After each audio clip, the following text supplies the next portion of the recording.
Argentina বিশ্বকাপ জিতলে আবার বিয়ে করবেন এমন ঘোষণা দিয়ে কয়েকদিন ধরেই আলোচনায় রয়েছেন ঢাকাই সিনেমার আলোচিত চিত্রনায়িকা পরীমনি।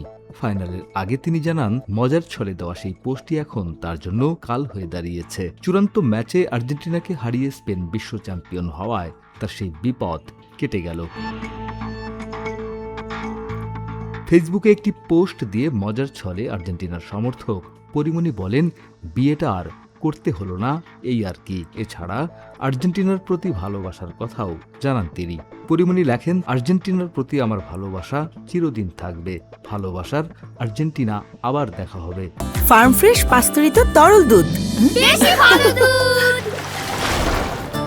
পরীমনির এই পোস্টের পর নেটিজেনরা মজার সব মন্তব্য করেছেন। কেউ কেউ বলছেন, পরীমনির বিয়ের স্বাদ হয়তো এবার আর্জেন্টিনা দলই পূরণ হতে দিল না। তবে হার জিত যাই হোক, প্রিয় দলের প্রতি তার এই পাগলাটে ভালোবাসার কথা আবারও প্রকাশ পেয়েছে সোশ্যাল মিডিয়ায়।